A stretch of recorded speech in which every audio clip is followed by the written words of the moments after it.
도시재생을 통한 인천 원도심과 신도심의 균형 발전을 도모하기 위해 마련된 이번 포럼에 참석해 주신 여러 내외빈 여러분께 감사의 말씀을 드립니다. 부디 오늘 행사가 IH 인천도시공사의 성과를 돌아보고 보다 나은 미래로 도약하기 위한 방향을 찾아가는 데 큰 역할을 할 수 있게 되기를 기원하겠습니다. 이제 여러 가지 정책이 변함에 따라서 향후의 도시 재생 사업에 대해서 IH의 역할과 향후 과제는 어떤 건가 아주 시의적절한 포럼의 주제가 되겠어요.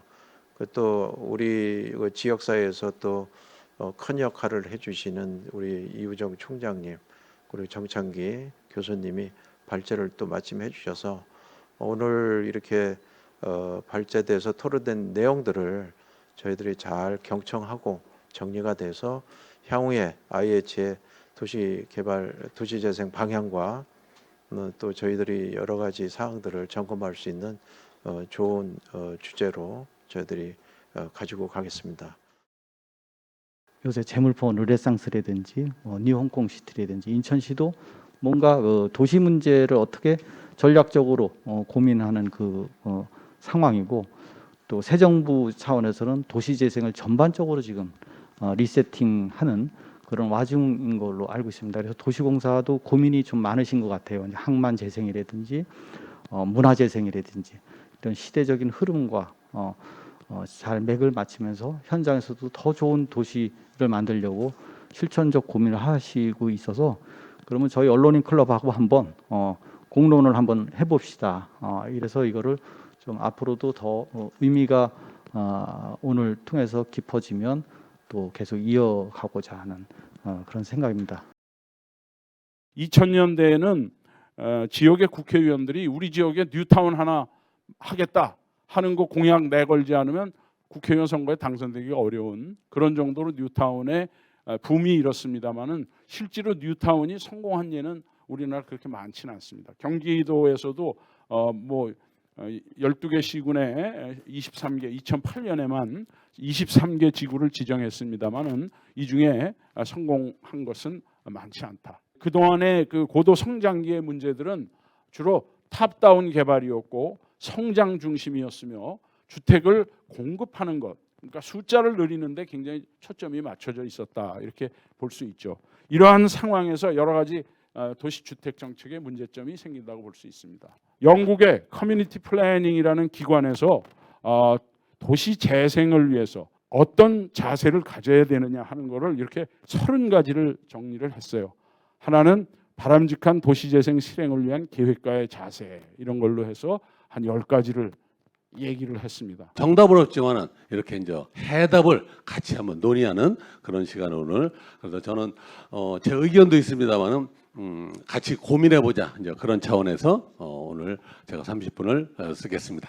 도시 재생은 도시 이제 재개발 재건축 또 신도시하고 크게 세 가지가 사실은 서로 연결돼 있으면서 서로 대척점에 있습니다. 둔촌 주공 지금 한참 말들이 참 많았죠. 지금 보시다시피 2010년 가계약 때 1조 9천억이었어요. 그런데 현재 공사비가 얼마나 4조 3,400억으로 늘었습니다. 2배가 더 늘었습니다. 그래서 가구당 공사를 따지면 3억 6천이에요. 9월 이지구 지금 분양대금 보상 이런 것 좀 하고 그냥 단순 비교해서 가구당 1억 8천입니다. 연수구에 지금 한방마을에 도시 재생 사업을 하고 있는데 가구당 따져보니까 440만 원이 나옵니다. 440만 원. 자, 이 얘기 뭐냐? 우리 인천시 집수리 지원할 때 가구당 보통 1,000만 원, 1,500만 원 줘요. 그런데 그 집수리 그 돈도 안 되는 반도 안 되는 돈을 재생 사업에 예산이 있습니다. 그래놓고 재생을 사업을 해라 성공했냐 따지고 있다. 이건 말이 안 된다 이거죠. 인천에는 이제 다른 지역이 없는 바다, 또 항만, 또 항만과 연계된 산업단지가 이제 폭넓게 자리 잡고 있고요. 또 계양장의 근대 역사문화 자산도 좀 풍부하다고 그렇게 보여집니다. 그래서 타 지역하고 비교할 수 없는 독특한 이제 매력과 특색이 있는 도시가 아닌가 이렇게 생각을 합니다. 주거 재생 위주로 이제 이렇게 재생 사업도 했다라고 하면은 이제는 이제 산업 및 항만 재생, 그다음에 이제 문화 재생, 또 여기서 이제 중장기적으로 넘어서 이제 지금 요즘에 그 소멸 도시가 되고 있는 인천의 그 섬 지역에 강화옹진이나 이런 지역에 대한 섬 재생도 조금 저희가 준비할 시점이 됐다라고 이렇게 보여지고 있습니다. 그래서 IH는 결론적으로 말씀드리면 인천시의 100% 출자 기관입니다. 그래서 인천시가 추구하고자 하는 재생 사업과 시 정책 사업을 수행을 해줘야 되기 때문에 저희들이 시민과 함께 약간 적극적으로 개발 사업에 나서겠다라고 이렇게 말씀을 드리겠습니다. 재생이라고 하는 영역은 정비 사업이라는 영역하고 조금은 다른 영역의 관점입니다. 이걸 혼돈해서 쓰는 경우들이 많은데 기존의 정비 사업의 접근은 민간이 직접 시행하는 방식이고 민간 자본에서 사업성에 기초한 사업 방식인 거죠. 그렇기 때문에 사업성이 있는 지역만 가능합니다. 사업성이 없으면 이 사업은 실행할 수 없는 구조인 거죠. 그래서 재생이라는 수법이 논의되기 시작했던 부분은 아까 말씀 나왔던 뉴타운이라는 이게 광역적 재개발, 정비 사업을 추진하는 것들이 그 당시에 저성장 시대로 진입하면서 사업성이 대부분 다 확보되지 않은 상황이 되면서 사업이 지연, 중단되는 문제들이 발생을 하니까 이 부분을 극복하기 위한 수단으로 결국은 공공이 개입을 해야 된다는 부분입니다. 그래서 사실은 도시재생은 대부분 마중물 사업이라는 공공이 자본을 넣어서 그 자본을 기초로 그걸 확산시키는 개념에 접근을 했던 거죠. 인천시의 어떤 정책 영역을 대행 내지는 위탁하는 기관이라고 보면은 결국 인천시의 재정이 연결되는 구조를 만들어야 되는 거죠. 그렇다면은 인천시가 갖고 있는 원도시 활성화 특별회계 이게 이제 한시적으로 운영하는 특별회계지만 이런 식의 특별회계 개념이든 도시환경 주요 정비 기금이든 이런 것들을 좀 적극적으로 확보하는 방향을 가지고 연계하지 않으면 사실은 쉽지 않다라고 보는 겁니다. 우리나라 공급이 가지고 있는 태생적 한계가 있는 거죠. 공공성과 사익성, 사업성을 동시에 추구하는 이상한 갈등적인 미션을 안고 있어요. 그 미션을 수행하면서 기관으로서 존립해야 하는 어떤 현실적인 과제도 안고 있어요.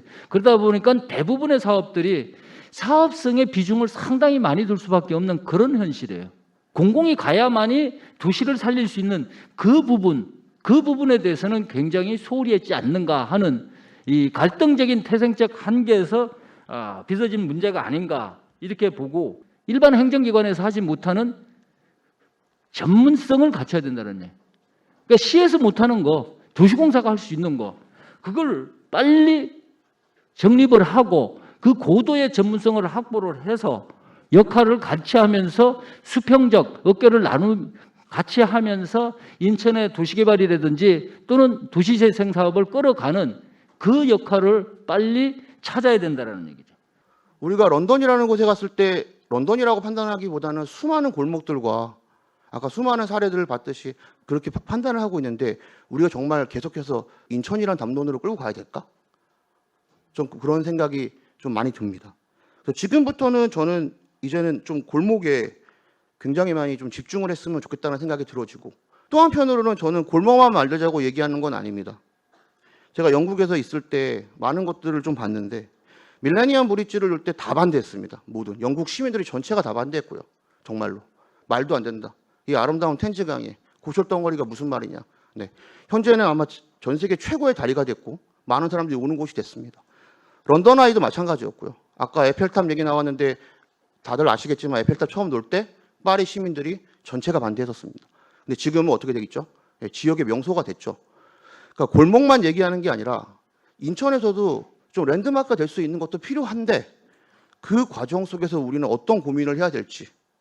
이제 인천에서 랜드마크급의 거대한 걸 만든다고 치면 이제는 전 세계의 사람들을 고려하는 자세가 돼야 된다고 생각을 합니다. 그러니까 도시공사가 해야 될 첫 번째 일은 지금까지 해왔던 것에 대한 평가, 진단, 앞으로 추진할 방향을 설정하고 그에 따른 설계도를 만드는 것, 그것에 집중해야 될 것이다라고 생각을 합니다.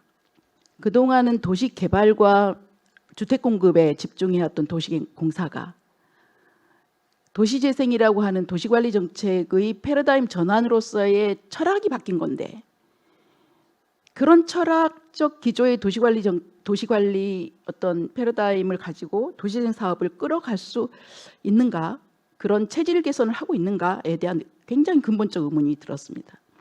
이제는 마중물 사업 이후에 지역관리를 주민들이 하라면서 커뮤니티 시설 다 지어놓고 사업을 해놓고서는 또 그것도 못 믿어서 통제하려고 하죠. 여전히 탑다운 방식으로 재생 사업을 하려고 하는 것 아닐까에 대한 것이죠. 그래서 재생 사업의 방향, 그다음에 정책 기조에 대해서 제발 좀 합의 그리고 그것을 가지고 꾸준히 밀고 가는 어떤 저력이 있는 도시공사가 되었으면 좋겠다 싶습니다. 저기로 아마 인천을 처음 오는 분들이 1년이면 수십만 명은 될 거예요.